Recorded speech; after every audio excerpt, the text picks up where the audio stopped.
جیسے ہی آپ چاند دیکھ لیں گے اور آپ کو یقین اور اطمینان ہو جائے گا، زکوٰۃ فطرہ اس رات کو واجب ہو جاتی. زکوٰۃ فطرہ، زکوٰۃ فطرہ دیکھیے یہ واجب زکوٰۃ ہے، اور یہ فقراء اور مساکین کا حق ہے. فقراء اور مساکین کا حق ہے. یہ اسی رات جیسے ہی عید کا چاند نظر آئے گا زکوٰۃ فطرہ ادا کرنا واجب ہو جائے گا ان افراد کے اوپر کہ جن کے اوپر واجب ہوتا ہے، جو کہ ابھی آگے چل کر گفتگو آئے گی. اور یہ پیغمبر اسلام کی سنت بھی ہے. اللہم صلی علی محمد و آل محمد. اور واجبات میں سے ایک انتہائی اہم واجب. بہت سی روایات میں اس کو روزے کی جو غلطیاں ہم عام طور پر کر لیتے ہیں، زبان کی بہت ساری غلطیاں ہم سے ہو جاتی ہیں، تو بہت سے مقامات پر یہ بات بھی کہی گئی ہے کہ اس سے وہ ان تمام چیزوں کا کفارہ وہ ہو جاتی ہے، یہ چیز جا کر کمپنسیٹ کر دے گی ان تمام غلطیوں کو. اور یہ بھی ایک بات اس کے اندر ہے کہ غریبوں کو بھی اپنی خوشیوں میں تاکہ انسان جو ہے وہ شامل کر سکے. غریبوں کو انسان اپنی خوشیوں میں شامل کر سکے. اور ایک فائدہ اس کا یہ بھی ہوتا ہے کہ جو عمومی زکوٰۃ، جو مال کی زکوٰۃ دی جاتی ہے، اس سے مال کا بیمہ ہو جاتا ہے. یعنی وہ مال پھر چوری ہونے سے، نقصان ہونے سے بہت کم امکان اس بات کا رہے گا کہ وہ نقصان ہو کے ضائع ہوگا. اور زکوٰۃ فطرہ کو زکوٰۃ بدن کہا جاتا ہے. اس سے انسانی جان کا اگلے سال تک کے لیے بیمہ ہو جاتا ہے. بہت سی روایات میں یہ بات آئی ہے کہ امام بہت زیادہ تاکید کیا کرتے تھے کہ دیکھو ہر شخص کا فطرہ نکالنا، دیکھو میرے غلاموں کا بھی فطرہ نکالنا، اور کوئی شخص بھی فطرہ نکالنے سے رہ نہ جائے، کیونکہ مجھے اس کا یعنی مفہوم ہے روایت کا کہ مجھے اس بات کا گمان ہے کہ اگر کسی شخص کا فطرہ نکلنے سے رہ گیا تو کہیں وہ مر نہ جائے. یعنی انسان کی جان کی حفاظت کا اور ایک بیمہ اس لحاظ سے یہ ہو جاتا ہے. اچھا، اب ایک چیز یہ آتی ہے کہ بہرحال یہ جان کی حفاظت، مال کی حفاظت ہوتی ہے، زکوٰۃ مال جس وقت آپ نکالتے ہیں، اور فطرے میں جان کی حفاظت ہو جاتی ہے. فطرہ کب دیا جائے؟ فطرہ کب دیا جائے؟ دیکھیے، پہلی بات تو یہ کہ رمضان المبارک کے شروع ہونے سے پہلے فطرہ نہیں دیا جا سکتا. رمضان کے شروع ہونے سے پہلے فطرہ نہیں دیا جا سکتا. اچھا، درمیان رمضان میں بھی جیسے ابھی دن گزر رہے ہیں، آپ چاہیں کہ میں آج فطرہ نکال دوں تو آپ نکال تو سکتی ہیں، البتہ بہتر یہ ہے، کچھ علماء کہتے ہیں احتیاط مستحب یہ ہے کہ شب عید سے پہلے فطرہ نہ دیا جائے، البتہ نکالنے کی آپ کو اجازت ہے. یعنی بہتر ہے کہ رمضان میں بھی فطرہ نہ دیا جائے. رمضان سے پہلے تو صحیح نہیں ہے، غلط ہو جائے گا فطرہ، وہ کاؤنٹ ہی نہیں ہوگا. لیکن رمضان میں آپ نکال سکتی ہیں اور غریب تک پہنچا بھی سکتی ہیں. لیکن زیادہ بہتر طریقہ یہ ہے کہ اگر آپ کہیں گے بھائی شب عید میں کہاں غریب کو ڈھونڈتی پھروں گی، تو وہ اس سے پہلے ہی آپ کے پاس مثلا غریب آ گیا تو آپ اسے قرضے کی نیت سے دے دیں، قرضے کی نیت سے. اور جب شب عید آئے اور آپ کے نزدیک عید کا چاند ثابت ہو جائے، یا عید کی نماز کوئی شخص پڑھنے جانا چاہتا ہو اگر، تو عید کی نماز سے پہلے وہ نیت کر لے کہ جو میں نے قرضہ دیا تھا اس کو میں فطرے میں کاؤنٹ کرتا ہوں، اس کو میں فطرے میں کاؤنٹ کرتا ہوں، تو اسی وقت وہ سمجھے فطرہ ادا ہو جائے گا. تو ایک طریقہ یہ، یا پھر یہ کہ حاکم شرع سے اجازت لے لیں اس بات کی. مجتہد کے وکیل سے، جو با اختیار وکیل ہے، اس سے فون کر کے آپ پوچھ لیں کہ کیا میں فطرہ جو ہے اپنے پاس رکھ کے آپ کو کل تک پہنچا دوں گا، پرسوں تک پہنچا دوں گا، تو آپ اس کو اجازت مل جائے گی تو آپ بعد میں بھی پہنچا سکتی ہیں. لیکن بہتر یہ ہے کہ ان کے پاس بھی ایڈوانس میں فطرہ رکھوا دیں، حاکم شرع کے نمائندے کے پاس بھجوا دیں، اور پھر نیت کریں اس رات کو کہ وہ جو فطرہ، وہ جو رقم میں نے ان کو دی تھی اس کو فطرہ شمار کرتی ہیں. اچھا، ہو سکتا ہے کہ آپ کے لحاظ سے تو فطرہ آپ کے والد پر، شوہر پر یا بھائی وغیرہ کے اوپر، ابھی میں بتاتا ہوں کہ کن افراد کے اوپر جو ہے فطرہ واجب ہوتا ہے دینا. تو قرضے کی نیت سے دیں، یا تو شب عید نیت کریں، یا جس کو عید کی نماز پڑھنی ہے وہ عید کی نماز سے پہلے اپنا فطرہ نکال دیں. اور جسے عید کی نماز نہیں پڑھنی، کیونکہ عید کی نماز اپنی تمام تر تاکیدات کے باوجود ہے تو مستحب نماز غیبت میں، غیبت امام زمانہ علیہ الصلوۃ والسلام میں. اللہم صلی علی محمد و آل محمد.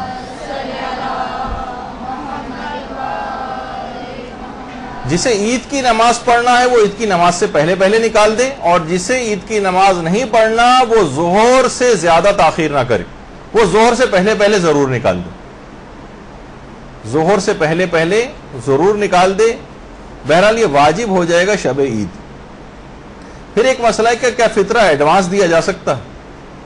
تو وہ تو بات آ گئی اس سے پہلے کہ فطرے کو رمضان کی حد تک ایڈوانس میں آپ دے سکتے ہیں، لیکن رمضان سے پہلے نہیں دے سکتے۔ بہتر ہے کہ رمضان میں بھی نہ دیں، شب عید دیں، اور بہتر یہ کہ قرضے کے طور پر دے دیں یہ، اور اس رات کو پھر نیت کر لیں، یا پھر حاکم شرع کے پاس پہلے سے رکھوا دیں اور پھر شب عید میں نیت کر لیں، یا اس سے اجازت لے لیں کہ آپ کو بعد میں پہنچا دیں گے۔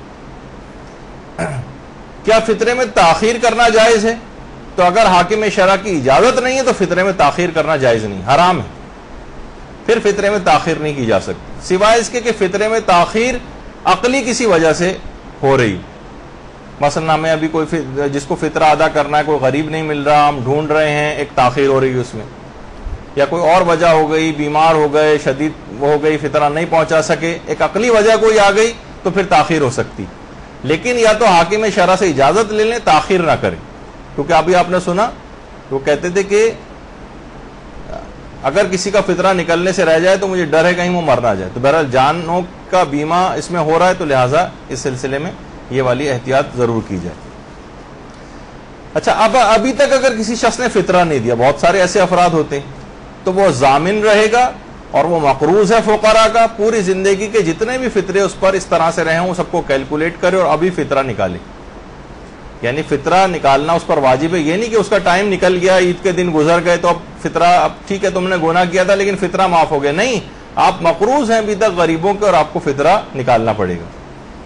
اچھا، اب فطرہ کس کا واجب؟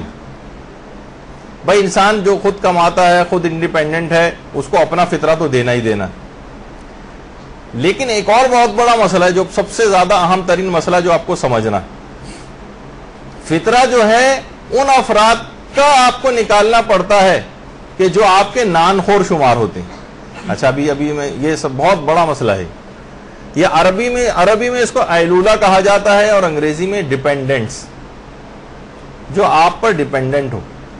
مثلا کوئی شخص گھر میں کماتا ہے اور اس کی بیوی اس پر ڈیپینڈنٹ ہے، اپنی بیوی کا فطرہ نکالے گا، اس کی اولاد اس پر ڈیپینڈنٹ ہے، اس کا فطرہ نکالے گا۔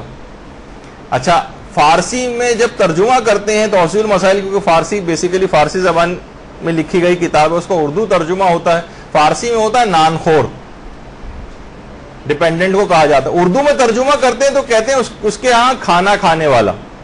یہ بہت بڑے اس مسئلے نے کنفیوژن پیدا کر دیا توضیح مسائل میں۔ اب مسئلہ ہے کہ اس کو کوئی اور اس کا متبادل لفظ بھی نہیں لا سکتے، عربی تو چلیں ایلولہ، وہ ویسے کسی کو نہیں پتا ہوتا کہ کیا ہے، لیکن نان خور، یہ تو آپ کو بھی پتا ہے کہ وہ نان ہماری اردو میں بھی بولا جاتا ہے، نان خور یعنی جو آپ پر ڈیپینڈنٹ ہو، چاہے وہ آپ کے گھر کھانا نہ بھی کھائیں۔ مثلا کوئی شخص ہے، اس کا بیٹا ہے مثلا، نہیں پہلے ایک اور بھی بات بتا دوں،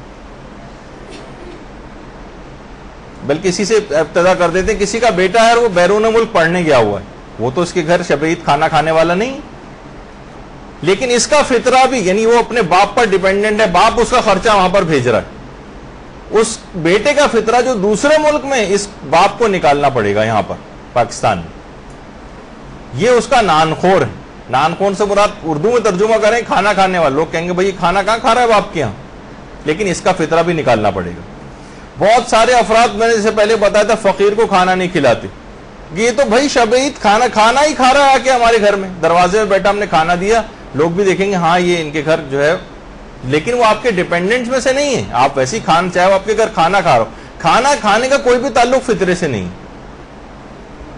لیکن کیا کریں وہ لفظ نان خور جو آ گیا ہے اس نے سارا مسئلہ کھڑا کر دیا، یہ کہ اس کے ترجمے بہت سے لوگ مسجد میں افطاری نہیں بھجواتے، کہ ان سارے افراد کا فطرہ ہم پر جو ہے وہ واجب ہو جائے گا۔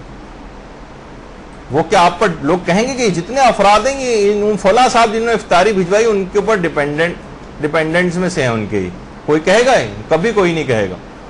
تو بہرحال مسجد میں جو افطاری بھی بھجوائی جاتی ہے ان سب میں سے کسی کا بھی فطرہ بھی جس نے افطاری بھجوائی ہے اس پر واجب نہیں ہوتا۔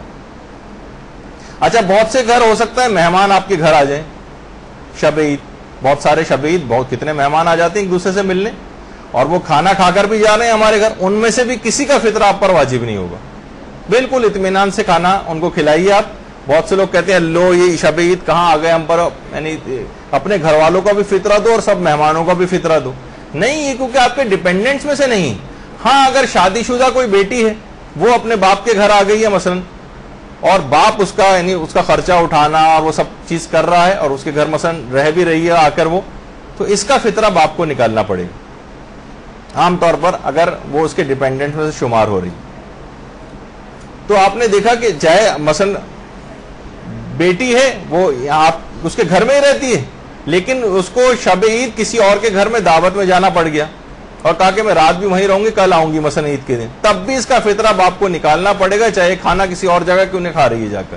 اس کا کھانا کھانے سے کوئی تعلق نہیں. مسئلہ سارا گڑبڑ ہوا ہے اس فارسی کے اس لفظ کی وجہ سے. وہ ہے کیونکہ وہ تو فارسی میں لکھی گئی، وہاں تو کے لحاظ سے صحیح ہے، اردو ترجمہ جو ہوا اس کا کھانا کھانے والا، اس نے اصل میں گڑبڑ کی. یہ ڈیپینڈنٹس کے اس میں شمار ہوتا ہے، نان خور، اور اس کا کھانا کھانے سے اس لحاظ جیسے میں نے کہا کہ وہ بیٹا تو دوسرے ملک میں اس کا کھانا، یہ تو کھانا نہیں کھا رہا ہے یہاں پر، یا وہ بیٹی تو مثلا کہیں اور کھانا کھانے گئی ہوئی، اس کا فطرہ بھی نکالنا پڑے گا. یعنی ایسے کھانا کھانے والوں کا فطرہ بھی نکالنا پڑتا ہے جو آپ کے یہاں کھانا کھانے والے نہ شمار ہو، جو آپ کے گھر کھانا ہی نہ کھا رہے ہوں، لیکن ان کو کھانا کھانے والا ہی کہا جائے گا. یعنی نان خور کا ترجمہ یہ بنتا ہے. تو اچھا، اس میں امام خمینی یہ فرماتے تھے، اور یہ مسئلہ آیت اللہ وحید خراسانی کا بھی، کہ مہمان اگر کوئی شب عید غروب سے پہلے آئے، چاہے وہ آپ کی رضامندی سے ہی آئے، اگر وہ آپ کا نان خور شمار ہوتا ہے تو اس کا فطرہ واجب ہوگا، ورنہ شمار نہیں ہوگا. عام طور پر جو مہمان آتے ہیں، جو بھائی آ گئے، بہنیں آ گئیں، آئے، کھانا پینا کیا، رات کے وقت کسی وقت چلے گئے گھر واپس، لیکن وہ آپ کے ڈیپینڈنٹ میں سے شمار نہیں ہوتے، ان کا فطرہ آپ پر واجب نہیں ہوگا. امام خمینی فرماتے تھے کہ نان خور ہونا ضروری. نان خور کا فیصلہ کون کرے گا کہ یہ آپ کے ڈیپینڈنٹس میں سے ہیں یا نہیں، ان کی کفالت آپ کر رہے ہیں یا نہیں، کم سے کم اس راتی کی حد تک کیوں نہ صحیح، اس کا فیصلہ عرف کرے گا. اچھا، آقا خود یہ فرماتے تھے کہ اگر کوئی کسی شخص کو شب عید دعوت پر بلائے، چاہے وہ شخص غروب سے پہلے آ جائے، اس کا بھی فطرہ میزبان پر واجب نہیں ہوتا، کیونکہ یہ جو ہے اس کا نان خور شمار نہیں ہوگا. آیت اللہ خامنہ یہ فرماتے ہیں کہ ایک شب کا مہمان تو نان خور شمار ہوتا ہی نہیں. ایک رات میں کون سا کہ وہی آئے تو یہ اس پر ڈیپینڈنٹ ہو، یہ کہاں شمار ہوتا ہے؟ یہ آقا خامنہ ہی فرماتے ہیں. اس لحاظ سے جتنے بھی اس طرح کے مہمان ہیں، وہ ایک رات کا ہی مہمان، وہ کہتے ہیں ایک رات کا مہمان تو ڈیپینڈنٹس میں سے ہوتا ہی نہیں. البتہ آقا سیستانی فرماتے ہیں کہ اگر وقتی طور پر بھی مہمان ہو لیکن وہ نان خور شمار ہو رہا ہو تو اس کا فطرہ میزبان پر واجب ہوتا. نان خور شمار ہونا ضروری ہے. یہ بات دماغ میں کس کو سمجھانا بھی بڑا مشکل ہے کہ وہ ڈیپینڈنٹس میں سے آپ کے آ جائے، لوگ طے کرتے ہیں کہ اس کا سارا خرچہ اور سب کچھ ہے یہ فلاں شخص جو ہے اٹھا رہا ہے، جس طرح کفالت کی جاتی ہے نا، اس طرح سے. آقا خامنہ فرماتے تھے ایک رات میں یہ فیصلہ ہونا بہت مشکل ہے کہ ایک رات کے مہمان کے لیے، لیکن آقا سیستانی فرماتے ہیں کہ جز وقتی مہمانی کیوں نہ ہو لیکن معاشرہ اس کو نان خور میں شمار کر رہا ہے تو اس کا فطرہ بھی میزبان پر واجب ہو جائے گا. اچھا، پھر ایک سوال یہ بھی ایک ہے، بہت سی لڑکیوں کا نکاح ہو جاتا ہے اور ابھی اپنے باپ کے گھر میں ہی رہ رہی ہیں اور رخصتی نہیں ہوئی، ان کا فطرہ کون ادا کرے گا؟ اس کا فطرہ کیا اس کے شوہر پر ہے کیونکہ وہ تو اب ظاہر ہے اس کی شادی ہو چکی، یا اس کا فطرہ اس کے باپ پر؟ تو اس کا بھی فیصلہ وہی بات کرے گی کہ اگر باپ اس کا نان خور شمار، یعنی وہ باپ کی نان خور شمار ہو رہی ہے، اس کے اوپر ڈیپینڈنٹ ہے اپنے باپ پر، تو فطرہ باپ ادا کرے گا، اور شوہر اس کا خرچہ اٹھا رہا ہے تو اس کا فطرہ شوہر ادا کرے گا. لیکن عام طور پر ہوتا نہیں ہے، باپ کے گھر رہ رہی ہے، باپ ہی خرچہ اٹھا رہا ہوتا ہے تو باپ ہی کو اس کا فطرہ نکالنا پڑے گا، چاہے وہ عورت شادی شدہ ہو چکی ہے.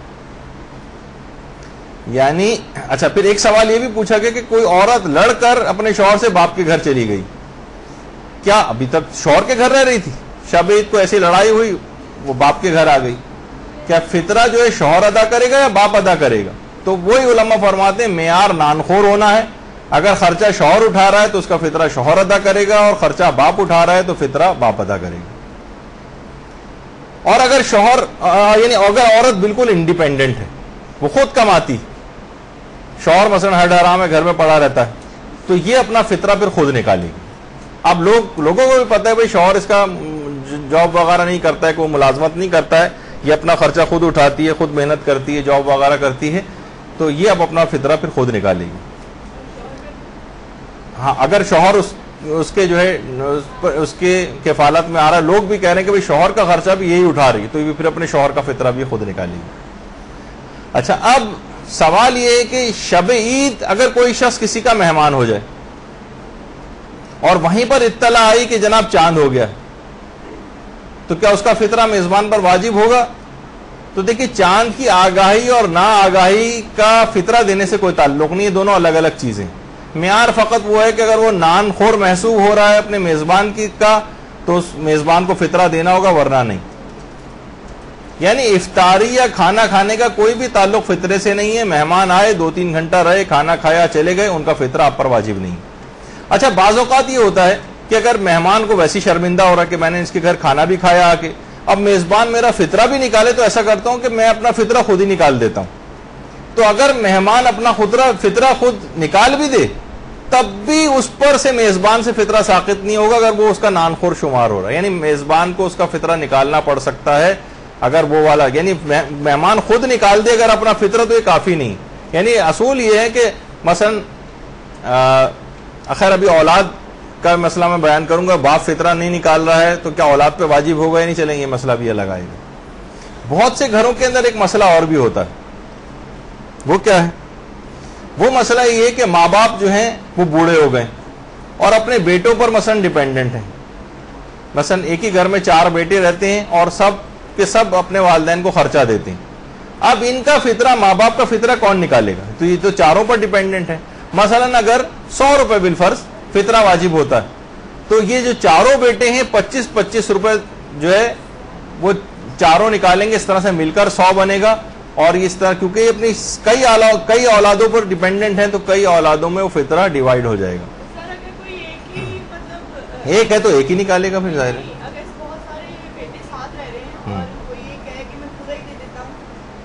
نہیں وہی تو میں نے ابھی کہا کہ نکالنا سب کے الگ الگ ذمہ داری. جیسے مہمان نے کہا بھائی میزبان کو میں کیوں مصیبت میں ڈالوں گا، خود نکال دوں، نہیں تب بھی میزبان سے ساقط نہیں ہوگا. جی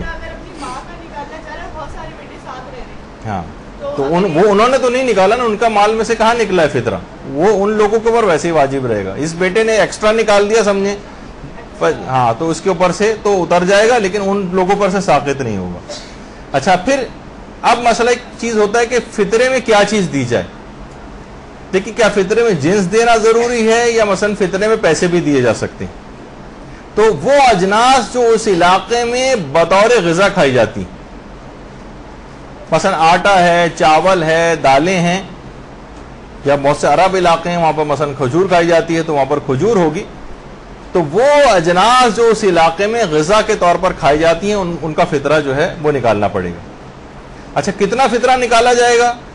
اس کی مقدار ہے 1 سا یعنی 3 کلو یا اس کے برابر پیسے. یا تو آپ جنس پہنچائیں یعنی چاول آٹا پہنچائیں مستحق تک، یا اس کی برابر کی مقدار کے پیسے بھی دیے جا سکتے ہیں. آپ نے دیکھا تھا فدیے میں نہیں دیے جا رہے تھے اور کفارے میں نہیں دیے جا رہے تھے، پیسے چیز ہی پہنچانی تھی، لیکن فطرے میں ایک سہولت ہے کہ اس میں پیسے بھی پہنچائے جا سکتے ہیں. اچھا اسی طرح سے ایک یہ بھی علماء ایک بات بیان فرماتے ہیں کہ احتیاط لازم یہ ہے کہ جو چیز اس علاقے میں غذا کے طور پر استعمال نہ ہوتی ہو وہ چیز نہ اپنا دیں، جو غذا کے طور پر نہیں ہوتی استعمال. کوشش یہی کریں کہ یہ آٹا، دال اور چاول وغیرہ یہ صرف دیں. اچھا پھر ایک بات اور بھی دماغ میں رہے کہ فطرے کو ادا کرتے وقت کسی مخصوص کھانے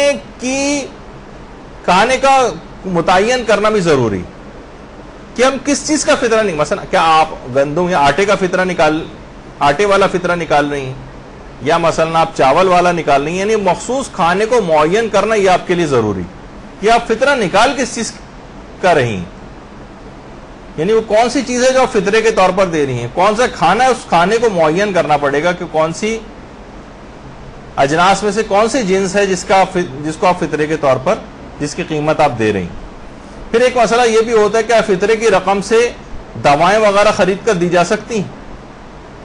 بہت سے لوگ اس میں ذرا آگے بڑھ جاتے ہیں کافی، وہ کہتے ہیں کہ بھائی اس وقت تو آٹا اور دال چاول تو ان کے گھر میں موجود ہے مثلا، لیکن کیا ہم اس سے بہتر نہیں کہ اس کی دوائیں خرید کر دیتے ہیں؟ جی نہیں، فطرے کی رقم سے دوائیں وغیرہ خرید کے یا کوئی اور چیز خرید کے نہیں دی جا سکتی.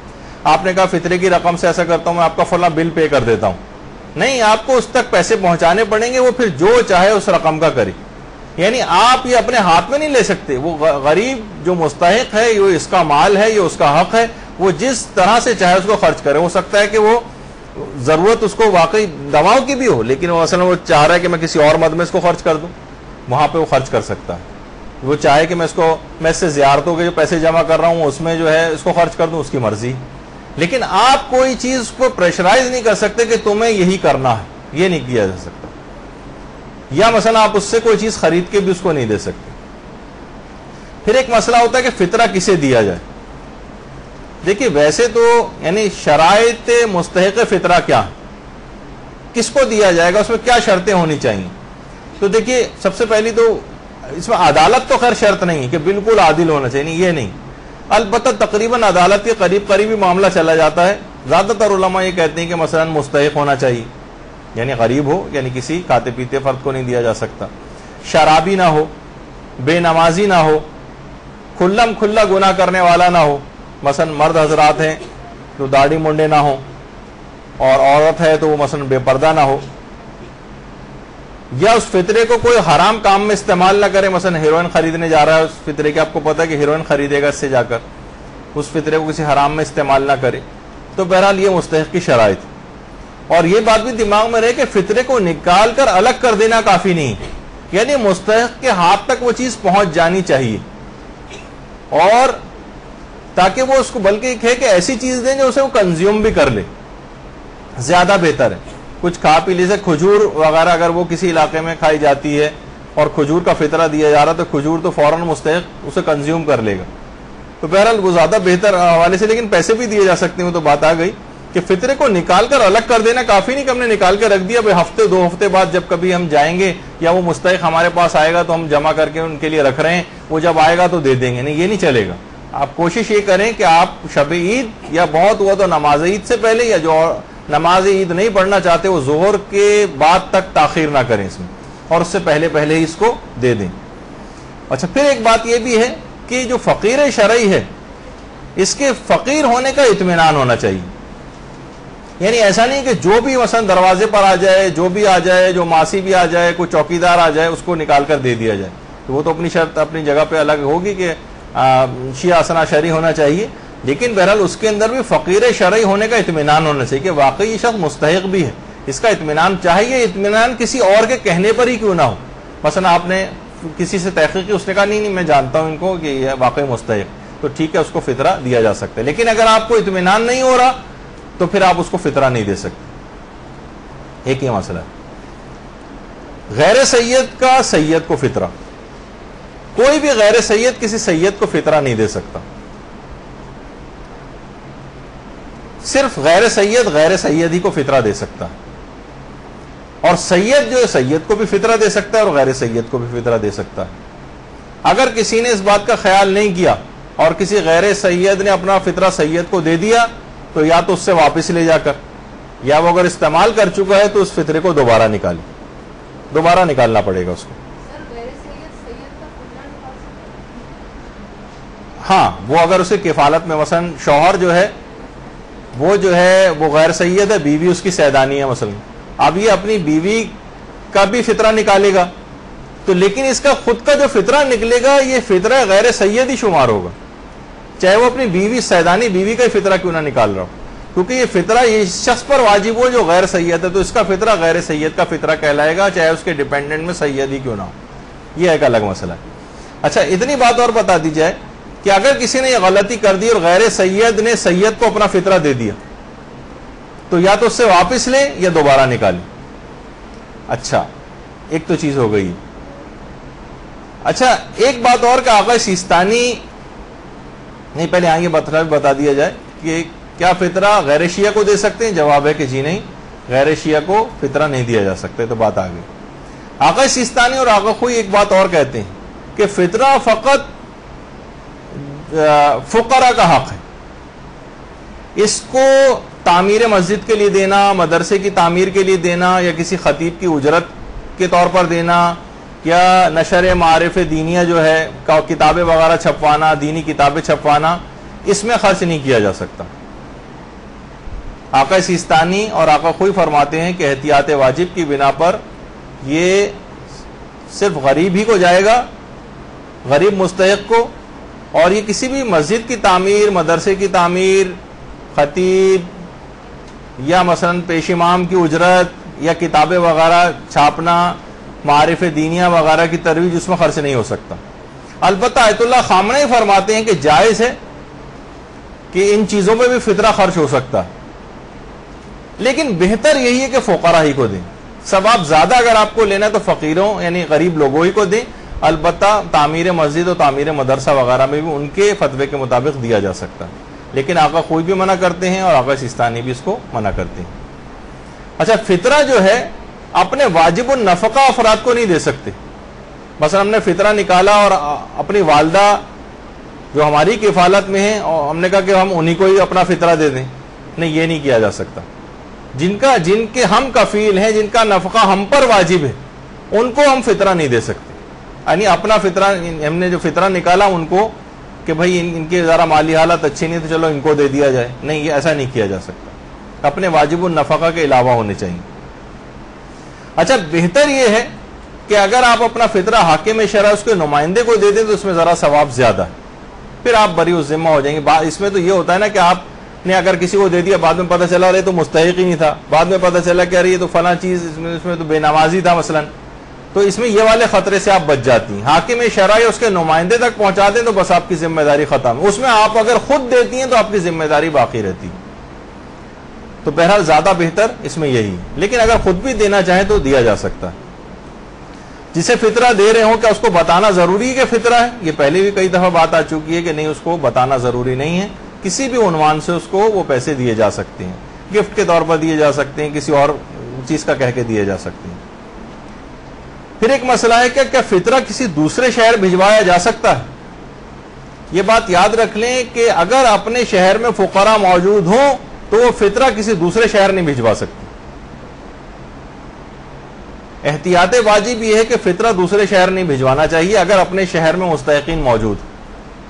ہم نے کہا کہ کراچی کو چھوڑیں، یہاں تو لوگ بہرحال ایسا کرتے ہیں، ہم بہت سے افراد وہاں گلگت بلتستان میں بہت غریب ہیں، ان کو فطرہ ہم وہاں پہ بھجوا دیں. نہیں، جب تک آپ کے اپنے شہر میں مستحقین موجود ہیں آپ اپنا فطرہ دوسری جگہ پہ نہیں بھیج سکتے. ہاں، اگر یہ ہو کہ اپنے شہر میں کوئی نہیں مل پا رہا ہو آپ کو، یعنی آپ کو تلاش کرنا پڑے گا، محنت کرنی پڑے گی، کوشش کرنا پڑے گی،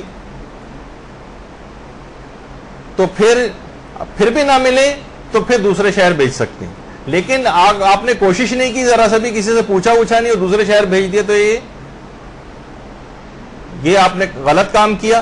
البتہ اگر کوئی اس سے پہلے ایسا کرتا رہا ہو، مثلا اس نے کہا کہ بھائی میں تو اس سے پہلے بھیجتا رہا ہوں، میں نے کوئی تحقیق بھی نہیں کی تھی کہ ہمارے شہر میں کوئی ہے بھی ایسا یا نہیں، اور ہم نے ڈائریکٹ دوسرے شہر بھجوا دیا تھا اس طرح سے، تو وہ اس کے بہرحال فطرے صحیح شمار ہو جائیں گے. اب اس کو وہ دوبارہ نہیں نکالنے.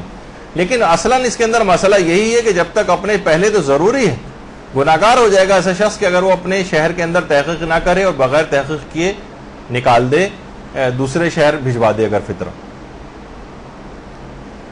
اور یہ بھی ہے کہ شیعہ بھی جیسے ذکر ہوا کہ شیعہ ہونا اس کو ضروری ہے جس کو دیا جائے. اگر اپنے علاقے میں شیعہ فقراء نہ ملیں تو غیر ناسبی جو دشمنان اہل بیت نہ ہوں، غیر شیعہ فقراء کو بھی فطرہ دیا جا سکتا ہے. لیکن یہ اس وقت ہے جب شیعہ فقراء نہ مل، تو پھر اس بات کی اجازت ہے کہ غیر ناسبی مسلمان فقراء کو بھی فطرہ دیا جا سکتا ہے جو غیر شیعہ اپنے علاقے میں، یہ اس کی اجازت ہے. لیکن بہرحال کہ کوئی مستحق نہ ملے تو ٹھیک ہے، پھر دوسرے شہر وغیرہ بھجوا سکتے ہیں. اچھا، اب ایک مسئلہ بہت اہم ہے کہ کیا فطرے کی رقم کو تبدیل کر سکتے ہیں؟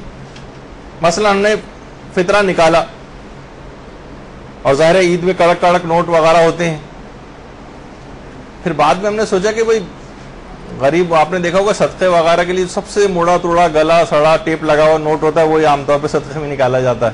آپ نے کہا اتنے اچھے اچھے کڑک کڑک نوٹ عیدی کو دینے میں کام آ جائیں گے، ایسا کرتا ہوں اس کو تبدیل کر کے پرانا سا ایک نوٹ رکھ دیتا ہوں اس جگہ.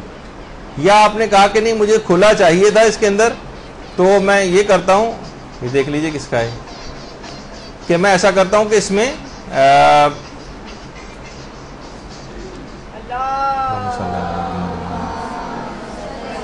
کھلا کر لیتا ہوں میں اس کا، تو اس کی بھی آپ کو اجازت نہیں. یعنی نہ تو نوٹ تبدیل ہو سکتے، ایک دفعہ بھی آپ نے فطرہ نکال کر الگ کر دیا، اب یہ نوٹ نہ تبدیل ہو سکتے ہیں، نہ ان سے کوئی کھلا وغیرہ لیا جا سکتا ہے، کوئی چینج آپ کو چاہیے اس میں سے وہ آپ نہیں لے سکتے، سوائے اس کے کہ حاکم شرع سے اس کی پرمیشن لے لیں. یہ بھی نہیں کر سکتے، میں نے کہا نا تبدیل ہو ہی نہیں سکتا. تو نوٹ کو تبدیل نہیں کیا جا سکتا، یا جو بھی آپ نے پیسے نکال کے جو جنس نکال کے رکھے وہی پہنچانی پڑے گی، اس کو تبدیل نہیں کر سکتے سوائے اس کے کہ حاکم شرع یا مجتہد کے نمائندے سے اجازت لے لیں. اچھا، بہت سی جگہ پہ یہ بھی ہوتا ہے ایک مسئلہ کہ بہت سے لوگ بعض اوقات نوٹ تبدیل کرنا مشکل ہوتے ہیں. مثلا کسی نے باہر سے فطرہ بھجوایا، اب وہ پاؤنڈز میں، ڈالرز میں یا کسی اور کرنسی میں، اب وہ یہاں کسی کو دے بھی تو بڑا مسئلہ ہے کہ وہ یہاں پہ کرنسی چلتی نہیں، تو تبدیل تو کرنا پڑے گا اس کو مثلا، یا اس نے بھجوائے ہیں اور ہمیں تقسیم کرنا ہے اس کو، تو حاکم شرع یا اس کے نمائندے سے اجازت لے کے نوٹوں کو تبدیل کرنے کی اجازت ہے. اچھا، پھر ایک دماغ میں ایک بات اور بھی رکھنی چاہیے، وہ یہ کہ اگر فطرہ کبھی گم ہو جائے یا وہ پیسے غلطی سے استعمال ہو جائیں، مثلا آپ کی اپنی تو کوشش یہ تھی، آپ کو مسئلہ بھی پتا تھا کہ نہیں مجھے ایسا نہیں کرنا چاہیے، نوٹ بدلنے نہیں چاہیے، لیکن کسی اور نے آ کر استعمال کر لیا اس کو، یا آپ نے بے دھیانی میں استعمال کر لی، بعد میں پتا چلا کہ ارے مجھ سے غلطی ہو گئی، تو اور وہ نوٹ استعمال ہو گئے یا وہ نوٹ ضائع ہو گئے یا وہ فطرہ گم گیا، تو بہرحال آپ کو اس کا بدلہ ظاہر دوسرے کوئی نوٹ نکال کے آپ وہ فطرہ نکالیں گی. البتہ اس وقت قصد قربت مطلقہ کی نیت کی جاتی. قصد قربت مطلقہ کی نیت سے وہ جو فطرہ آپ سے گم ہو گیا ہے یا وہ رقم کہیں خرچ ہو گئی ہے آپ سے اور کوئی اور نوٹ آپ کو دینے پڑ رہے ہیں اس کی جگہ پہ، ظاہر ہے وہ تو استعمال ہو گئے یا گم گئے، تو اب آپ جو دوسرے نوٹ دیں گے اس میں قصد قربت مطلقہ کی نیت کریں گے. پھر ایک مسئلہ یہ بھی پیش آتا ہے کہ اگر باپ اپنا فطرہ باپ فطرہ نہیں نکال رہا، اس پر واجب تھا کہ ہم اس پر ڈیپینڈنٹ تھے، وہ فطرہ نکال ہی نہیں رہے، تو کیا اولاد کی ذمہ داری کہ اپنا فطرہ نکالے، خود نکالے؟ تو زیادہ تر مراجع اس میں یہ کہتے ہیں کہ فطرہ باپ پر واجب ہے، اولاد پر سے پھر ساقط ہو جائے گا. باپ کی ذمہ داری وہ نہیں نکال رہا تو پھر اولاد کے اوپر واجب نہیں کہ وہ اپنا فطرہ خود نکالے. زیادہ تر علماء یہ کہتے ہیں. البتہ آقا سیستانی اور موجودہ مراجع میں سے آیت اللہ ناصر مکارم شیرازی بات بیان فرماتے ہیں کہ پھر احتیاط واجب یہ ہے کہ اولاد اپنا فطرہ اگر ممکن ہو سکے تو خود ادا کرے. اگر اولاد کے لیے ممکن نہیں ہے، اس کے پاس پیسے ہی نہیں ہے، تو ٹھیک ہے پھر نہیں ہوگا اس پر فطرہ. لیکن اگر ان کے لیے ممکن ہے اپنا فطرہ ادا کرنا، تو پھر اگر باپ نہیں نکال رہا ہے تو احتیاط واجب ہے کہ اولاد خود اپنا فطرہ نکالے. اچھا، اب کیا ہم یہ کر سکتے ہیں کہ چند فطرے ایک ہی فقیر کو دے دیں، یا ایک فقیر کو بس ایک فطرہ جانا چاہیے؟ نہیں، کئی فطرے بھی جمع کر کے ایک فقیر کو دیے جا سکتے ہیں. بس یہ ہے کہ ایک سال کے مخارج سے زیادہ اس کو فطرہ نہ دیا جائے، یعنی اس کے ایک سال بھر کو کیونکہ جو اس کے خرچے ہیں، جو ڈیفیسٹ ہوتا ہے جس میں اس کا گزارا نہیں ہوتا، بالفرض 20,000 روپے اس کو کم پڑ جاتے ہیں ہر سال، تو آپ 20,000 کے برابر فطرہ اس کو جو ہے سال بھر کے اخراجات سے اس سے بڑھ نہ جائے کہیں.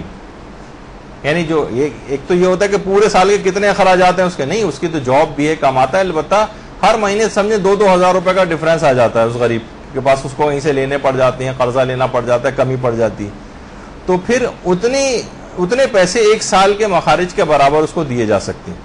البتہ یہ نہ ہو کہ مثلا اس کو لاکھوں روپے دے دیے فطرے کے نام پر، یہ نہیں ہو سکتا، جو کہ اس کے سال کے مخارج سے بڑھ جائیں. ایک اور مسئلہ بھی کہ فطرے کو توڑا بھی نہیں جا سکتا. فطرہ ٹوٹنے سے کیا مراد ہے؟ مثلا بالفرض میں کہوں کہ جیسے 100 روپے فطرہ ہے، اگر